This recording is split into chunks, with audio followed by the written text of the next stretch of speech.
Esto es Vive en Modo Terapia.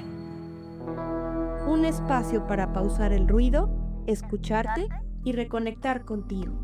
Respira profundo, acomódate y quédate.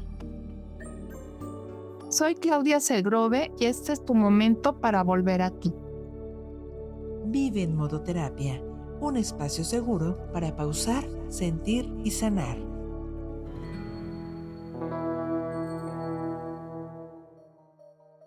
Hola, soy Claudia Segrove y me da mucho gusto que estés aquí acompañándonos en Vive en Modo Terapia, un espacio seguro para pausar, sentir y sanar. Hoy vamos a entrar a un territorio del que casi no se habla, pero que está presente todos los días en silencio. Ser oncólogo y cargar con historias que no se olvidan. Cuando pensamos en cáncer, pensamos en quien lo padece, en el tratamiento, en la familia, en el miedo.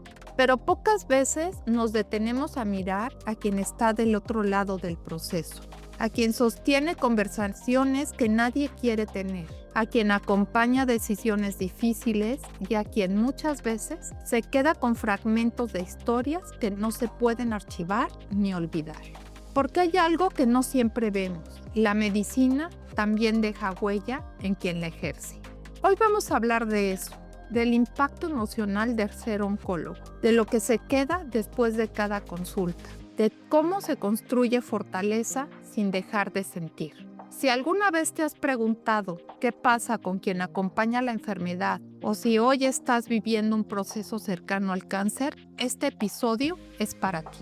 Porque no es solo para entender, es para mirar distinto, para reconocer que detrás de cada diagnóstico no solo hay un paciente, también hay alguien que lo nombra, que lo sostiene y que aprende a vivir con ello. Porque hay historias que cambian la vida de quien las escucha y hay profesiones que no terminan cuando se quita la bata. Esta conversación no solo habla de enfermedad, habla de lo que significa ser humano, incluso en los momentos más difíciles. Encuentros con propósitos. Para abrir esta conversación con claridad y experiencia, nos acompaña el doctor Óscar Gerardo Ramírez Gutiérrez, cirujano oncólogo. Doctor, gracias por estar hoy en Vive en Modo Terapia. Bienvenido. Muchísimas gracias a ustedes por la invitación. Doctor, la oncología no solo exige conocimiento técnico, sino una carga emocional constante. En su experiencia, ¿en qué momento entendió que esta especialidad también implicaba sostener emocionalmente a otros? Yo creo que desde que entras a la especialidad, dos cosas son importantes para decidir la oncología. Una de ellas es el humanismo y la otra es la técnica quirúrgica. El cirujano oncólogo nos metemos desde las órbitas hasta los pies. Eso implica muchos retos en conocimiento y técnica quirúrgica. Pero también hay una parte que es el humanismo y es muy importante. Desde antes de entrar tienes claro esto. Pero yo tuve la fortuna de hacer mi especialidad en el Instituto Nacional de Cancerología y ahí te meten mucho esta parte de el humanismo de ver al paciente en las tres esferas como una unidad biopsicosocial. ¿Y hay una diferencia entre lo que se enseña en la formación médica y lo que realmente se vive en la práctica diaria? Sí, claro, por supuesto. No siempre todas estas cosas no te las enseñan en la formación científica. La formación en los institutos son más hacia la parte de conocimientos de anatomía, de fisiología, técnicas quirúrgicas, todas estas cosas. Y a pesar de que el programa académico en el instituto es de los más completos que hay, sí se tocan la parte de psico-oncología, de todas estas partes. En la práctica no logras tener el conocimiento suficiente. Ese lo vas obteniendo del paciente y con el paciente.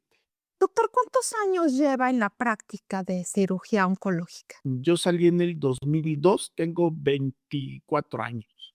24 años de... Toda una historia. Sí, muchas historias. Hay una escena que se repite en su profesión, pero que nunca deja de ser difícil. Comunicar un diagnóstico de cáncer. ¿Qué es lo más complejo en ese momento desde su lugar como médico?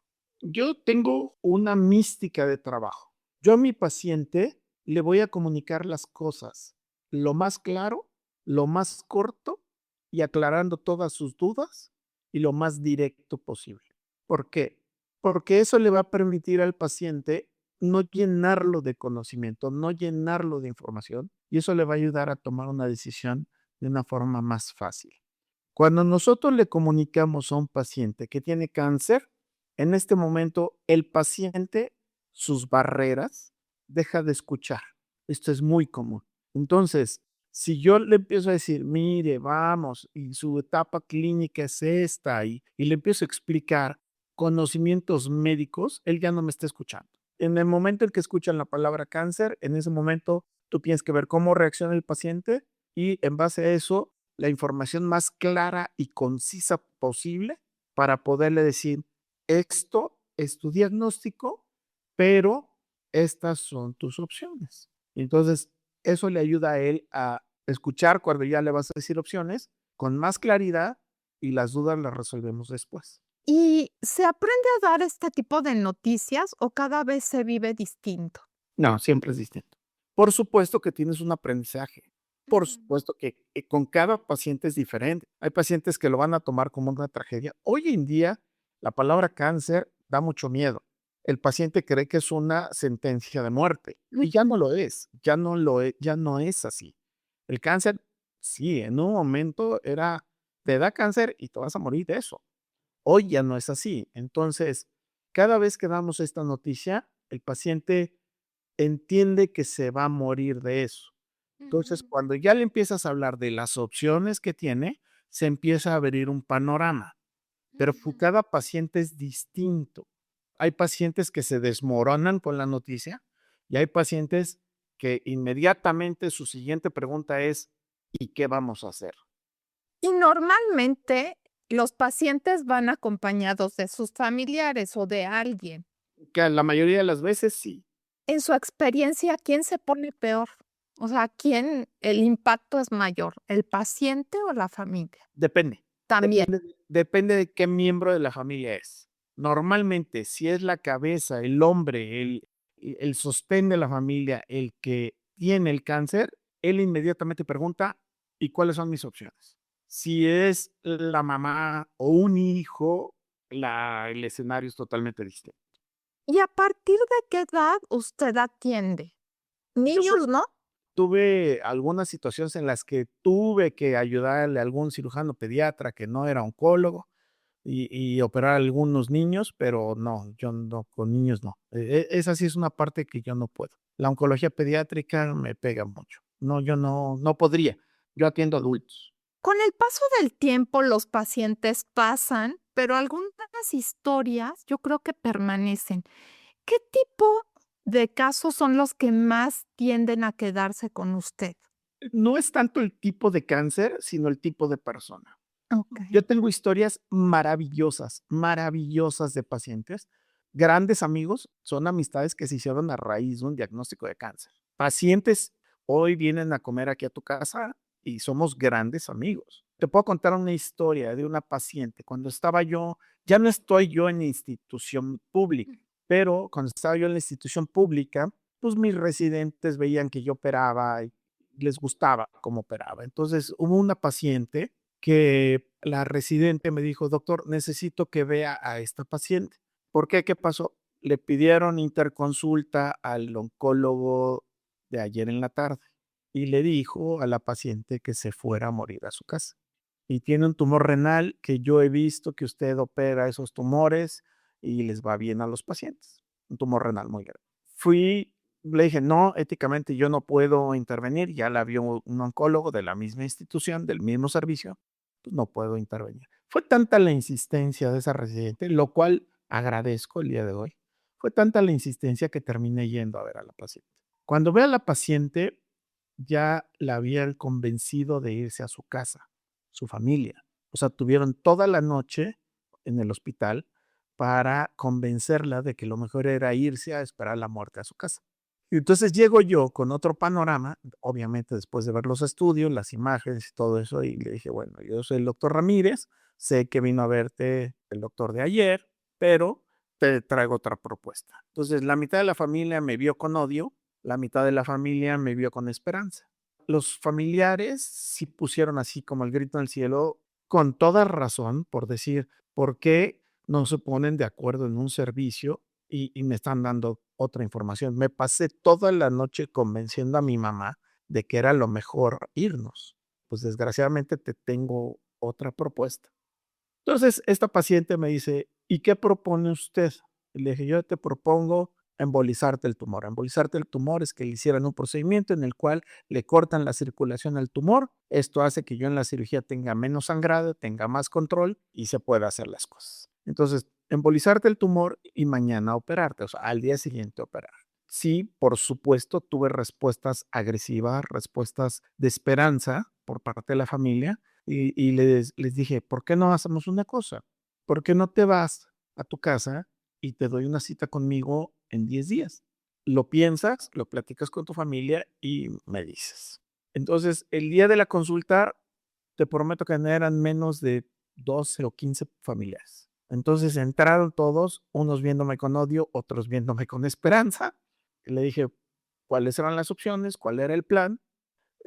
Hubo una lluvia de preguntas de todos los familiares y cuestionamientos. Y la mujer, recuerdo perfectamente bien que se dio la vuelta hacia su familia y les dijo, yo ya los hice hombres y mujeres de bien. Ustedes tomaron decisiones en su vida, hoy me toca tomar decisiones a mí y yo decido que el doctor me opere. Entonces la operé, primero le embolicé el tumor, la operé y la paciente tiene más de 10 años viva, cuando le habían dicho que en 6 meses iba a morir. Y la historia bonita de esta fue tal la comunicación que tuvimos esta paciente y yo, que ella me decía, en ese entonces yo no estaba casado, y me decía, ¿tienes esposa? No. ¿Tienes hijo? No. Ok. Y llegó un día con un regalo, y ese regalo era una colchita que había tejido ella de amarillo, azul, rosa y blanco para cuando yo tuviera un hijo. Bueno, cuando nació mi hijo, mi esposa, por supuesto, supo de esa historia, supo de esa paciente, la conoció y mi hijo salió con esa cobijita del hospital. Ay, qué linda historia. Al igual que usted impacta en la vida de los pacientes, pues ellos impactan también en su vida. Sí, claro, no solo la mía, o sea, mi esposa que no la conocía, la conoció. Cuando yo le platiqué la historia, mi esposa lloró. Y cuando yo le platiqué la historia, ella me dijo, esta cobija va a ser para mi hijo cuando salga del hospital. Entonces, sí impacta, sí son historias, te puedo contar historias no tan agradables, pero la mayoría de ellas son así, son así. Hoy mi hijo tiene 4 años, acabo de operar a un paciente y llegué y me preguntó su nombre y me dijo, le voy a hacer un dibujo. Le hizo un dibujo en una cartulina y yo se lo llevé al paciente, estando en hospitales. Y me mandó una foto rodeado de su familia con la cartulina que le hizo mi hijo. Este tipo de cosas son las que también te da la oncología, ¿no? O sea, no Claro. solamente son historias tristes, también hay historias de vida muy importantes. Y eso es muy satisfactorio para nosotros como médicos, ¿no? Entonces, usted no ha desarrollado una distancia emocional con su paciente. No, al contrario. Fíjate que en las escuelas nos dicen, no te involucres con el paciente. O sea, no te involucres con el paciente. El paciente tiene grandes probabilidades de fallecer. Entonces, psicológicamente no es bueno porque te vas desgastando. Yo hasta la fecha no puedo. Tengo 20 y tantos años de haber salido y yo no puedo. Yo me involucro, con cada paciente me involucro. Nunca aprendes a no hacerlo, afortunadamente, en mi caso. O sea, no se arrepiente de hacerlo. No, no, claro que no. Y yo me imagino que en oncología el vínculo con pacientes es más prolongado y profundo que en otras áreas, porque como que los tratamientos son mucho más largos, ¿no? O regresa. La vigilancia. Tú un paciente oncológico lo operas y lo vas a vigilar toda la vida. Entonces el paciente, los primeros años, viene cada 3 meses, cada 4 meses, pero ya después, por lo menos una vez al año, lo estás viendo. Entonces, sí, ese vínculo no se rompe fácilmente. ¿Y cómo le hace para que esto no afecte su estabilidad emocional? Seguramente tengo afectada la estabilidad emocional, pero Así como hay historias buenas, hay historias malas y de todas se aprende y todas te dejan una enseñanza. O sea, así como hay pacientes de estas historias que te estoy platicando, hay pacientes que por más que hagas algo por ellos, siempre van a tener esa sensación de que tuviste la culpa de su destino o que algo salió mal porque tú no fuiste, tuviste una impericia con ellos. Hay de todo, hay de todo. Y de todas aprendes, tanto para bien como para ser más cauto. Hoy en día yo no te podría decir que dejaría de hacerlo. Yo me sigo involucrando con el paciente igual. Yo lo que les digo a mis pacientes, yo te voy a ofrecer lo que yo me haría o lo que yo le haría si tú fueras un familiar. Entonces, no puede ser de otra manera. ¿Y usted ha buscado apoyo psicológico en algún momento? En algún momento de mi vida yo estuve en terapia, pero más por otras cosas, no por esto. Fíjate que, a diferencia de otras personas, mi esposa me dice que me vaya a operar. Y tiene razón, ya cuando lo analicé, ella tiene razón. Dice, tú cuando no operas, te pones de mal humor. O sea, pareces león enjaulado si no operas. Mi terapia, digámoslo así, es el quirófano. Al revés de lo que nos podríamos imaginar, ¿verdad? ¿Y qué le diría a los jóvenes que están estudiando esta especialidad? ¿Qué les recomendaría? Es muy difícil que entran las nuevas generaciones a quirófano y les preguntas algo y están en el teléfono preguntándole a una inteligencia artificial. Entonces, mi pregunta es, ¿qué vas a hacer cuando estés operando y no tengas el libro o no tengas a la inteligencia artificial que te ayude? O sea, hay cosas que tienes que saber, hay cosas que tienes obligadamente que tener antes de operar a un paciente. Los conocimientos técnicos, el conocimiento de la anatomía. Yo lo que les digo a ellos, no puedes voltar al cielo y decir, Dios mío, ayúdame. O sea, estás tú y lo tienes que resolver. Y si el paciente está sangrando, tú tienes que resolver eso. Eso déjalo para otro momento saliendo de quirófano o antes de quirófano, pero no en ese momento. En ese momento tienes que resolver. Y para saber resolver, tienes que tener el conocimiento. Lo que yo les diría a estas generaciones es, dejen el teléfono a un lado y tomen un libro. Ese sería mi mensaje para ellos.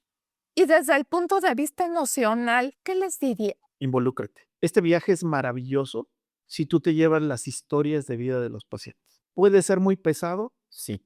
La mayoría de las veces no lo es. Yo sí les diría, involúcrate, involúcrate. Ofrécele al paciente lo que te harías tú. Ponte en sus zapatos. Ay, qué lindo eso que nos dice. Diríamos que se ha vuelto más humano que doctor a lo largo del tiempo. Normalmente mi carácter, la gente que me conoce dice, es un carácter muy fuerte, es medio sangrón el doctor, es exigente, es esto, el otro. Pero si tú entras, tengo un perfil en una página de esas que te recomienda. Y si tú entras a mi perfil, todas las opiniones de los pacientes que ponen ahí, de las familiares que ponen, hablan del humanismo, hablan de la empatía, hablan de más que otra cosa, más que de la parte técnica del resultado oncológico y de todo eso, lo que hablan es de ese tipo de cosas, ¿no? De la parte humana, que mucha gente en el día a día pues, no me lo conoce, ¿no? Con el paciente sí yo me involucro mucho. El paciente oncológico, cuando llega a tu consultorio, es un paciente vulnerable. Es un paciente que viene con un diagnóstico que él considera una sentencia de muerte. Ejemplo, yo a mis pacientes no les hablo de usted. Lo primero que les digo es, a todos mis pacientes les hablo de tú, ¿puedo hacer lo mismo contigo? Sí, de allá para acá también. Entonces, ahí rompes muchas barreras, ¿no? Ujú. Muchas barreras. Ahorita el consultorio en el que estoy, pues, es un consultorio compartido y está el escritorio normal. Pero, por ejemplo, en mi caso, a mí me gusta que no exista ese escritorio entre el paciente y tú. Al final del día, eso psicológicamente es una barrera. Entonces, cuando yo tenía mi consultorio solito, el escritorio estaba a un lado pegado en una pared Ujú. y estaban los sillones del paciente y de la familia y mi sillón. Entonces yo me puedo acercar, tomarle de la mano, no sé, ese tipo de apapacho a mí lo tengo muy hecho, pues. Claro, y eso crea un vínculo. Y bueno, nosotros decimos que muchas veces lo que cura es el vínculo, ¿no? En la parte terapéutica y psicoterapéutica. Y yo me imagino que también aquí debe de ser un factor muy importante, no solo el conocimiento, la destreza a la hora de operar y todo, sino también el vínculo. Y tiene mucho que ver, que el paciente tenga confianza en ti. Yo lo que les digo a las personas, yo fui profesor de la especialidad de cirugía general y yo les decía a los muchachos, yo les decía, a ver, imagínate que yo en una consulta de 1 hora le tengo que decir al paciente que tiene cáncer, que se puede morir, que lo voy a operar, que puedo quitarle el tumor o puedo no quitarle el tumor, que se puede ir con otros órganos, que hay altas probabilidades de que se complique y que probablemente no le cure el tumor. Aparte, le voy a cobrar, ¿no? En 1 hora que dura la consulta. Entonces, ¿cuáles son los nos que yo tengo? Yo no prohíbo alimentos a mis pacientes. ¿Por qué? Porque el alimento es un apapacho. Así me lo enseñaron en casa. Eso es crianza. A mi mamá me enseñó que vaya la gente a tu casa a comer es un apapacho. Tener algo de comer es un apapacho. Entonces, si yo te digo todas esas noticias y encima te digo, y ya no puedes comer esto y esto y esto y esto y vas a hacer esto y esto y esto, la dieta era antes del cáncer, no ya que te dio el cáncer. Ese tipo de cosas son las que yo he aprendido. Yo no le pregunto, doctor, ¿y puedo hacer esto? Claro que puedes. ¿Y puedo hacer esto? Sí, claro que puedes. Doctor, ¿me puedo tomar mi tequila? Tómate uno. O sea, porque pues ese es el día a día de los pacientes, ¿no? Claro. Siempre les digo yo a mis pacientes, cuando ya los operé y llega el reporte de patología y son buenas noticias y no va a necesitar quimio o no va a necesitar radioterapia, no va a necesitar alguna terapia, va a estar en vigilancia o ya entró en remisión, entonces le digo, te me vas a festejar. ¿Qué te gusta comer? No, me gusta comer carne. Te vas al mejor restaurante de carne, piden una botella, la abren en familia y disfrutan. Es momento de festejar. Ya después vendrá lo demás. Claro. Ay, doctor, le agradezco muchísimo esta conversación. Gracias por abrir este espacio que pocas veces se nombra y por recordarnos que detrás de la medicina también hay emociones, historia y humanidad. No, al contrario, el agradecido soy yo. Muchas gracias. Gracias. Hoy no solo hablamos de cáncer, hablamos de lo que significa sostener la vida cuando todo se vuelve incierto, de lo que implica estar frente al dolor una y otra vez, de aprender a seguir, incluso cuando algo se queda dentro. Y tal vez lo más importante que nos deja esta conversación es esto. La salud mental no es un tema aislado, no es solo para quien pide ayuda, no es solo para quien está en crisis. La salud mental también vive en quien acompaña, en quien escucha, en quien sostiene, aunque nadie le pregunte cómo está. Porque cuidar no debería significar cargarse, acompañar no debería implicar olvidarse de uno mismo. Y ser fuerte no debería significar dejar de sentir. Hoy entendemos que incluso quienes parecen tener todas las respuestas también necesitan espacios para procesar, para soltar, para respirar. Y quizá esa es la reflexión con la que vale la pena quedarnos. No podemos hablar de salud si dejamos fuera lo emocional. No podemos hablar de cuidado si olvidamos a quien cuida. Y no podemos hablar de humanidad si no reconocemos que todos en algún momento necesitamos ser sostenidos. Gracias por acompañarnos, por hacer una pausa y por permitirte escuchar. Soy Claudia Segrove y este fue Vive en Modo Terapia. Si este episodio te dejó algo, si te hizo pensar o sentir distinto, puedes seguirnos en redes sociales como @tuterapiamx, donde seguimos compartiendo herramientas y reflexiones para cuidar tu bienestar emocional. Y si hoy necesitas un espacio para ti, recuerda que pedir apoyo también es parte del proceso. Puedes agendar tu sesión en www.tuterapia.com.mx. Y recuerda, vivir en modo terapia no significa vivir en crisis, significa elegir vivir con conciencia. Gracias por darte este momento. Recuerda, pausar también es parte del proceso. Soy Claudia Segrove y fue un placer acompañarte. Si este episodio resonó contigo, suscríbete, compártelo y envíanos tus preguntas o historias. Nos escuchamos muy pronto. Cuídate. y vuelve a ti.